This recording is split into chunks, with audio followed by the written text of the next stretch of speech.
अन्न व औषध प्रशासन अधिकारी तुकाराम मुंडे यांनी विद्यालय परिसरात व विद्यालयाच्या 50 मीटरच्या परिसरात जंक फूड विक्री करण्यास, जाहिरात करण्यास, मोफत वाटप करण्यास प्रतिबंध करण्यात आला आहे।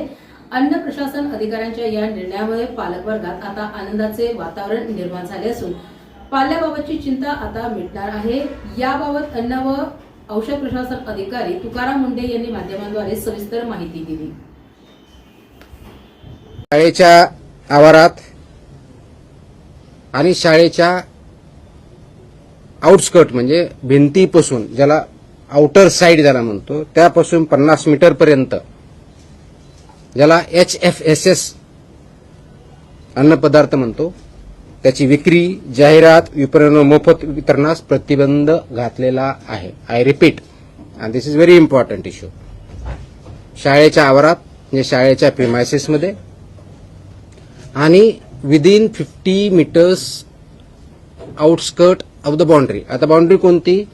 तर आउटर साइड जी असेल ती बाउंड्री, म्हणजे समोरच्या साइडला गेट 2 असतील, पाठीमागे ते कोणत्याही टोकापासून जी काय आउटसाइड साइड आहे तिथून पुढे 50 मीटर लांबीपर्यंत HFSS म्हणजे high fat, trans fat, sugar या प्रकारचे प्रॉडक्ट्स वितरण करण्यास, विक्री करण्यास, जाहिरात करण्यास किंवा मोफत विक्री करण्यास पूर्णपणे बंदी आहे आणि ते स्ट्रिक्टली इम्प्लिमेंट केलं जाईल।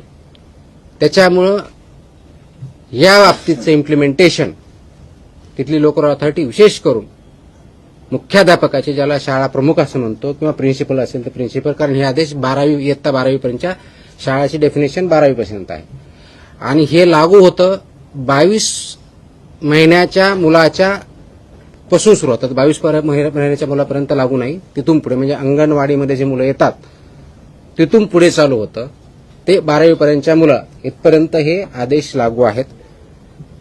हे हाय HFSS ज्याला फूड आयटम्स म्हणतो, high fat, trans fat, sugary जे प्रॉडक्ट आहेत ते तिथे विकता येत नाहीत, जाहिरात करता येत नाहीत, वितरण करता येत नाही किंवा फ्रीमध्ये वाटपही करता येत नाही।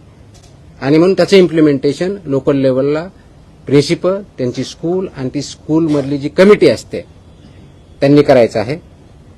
जास्त मीठ, साखर, संतृप्त चरबी व ट्रान्स फॅट असलेल्या अन्नपदार्थ शालेय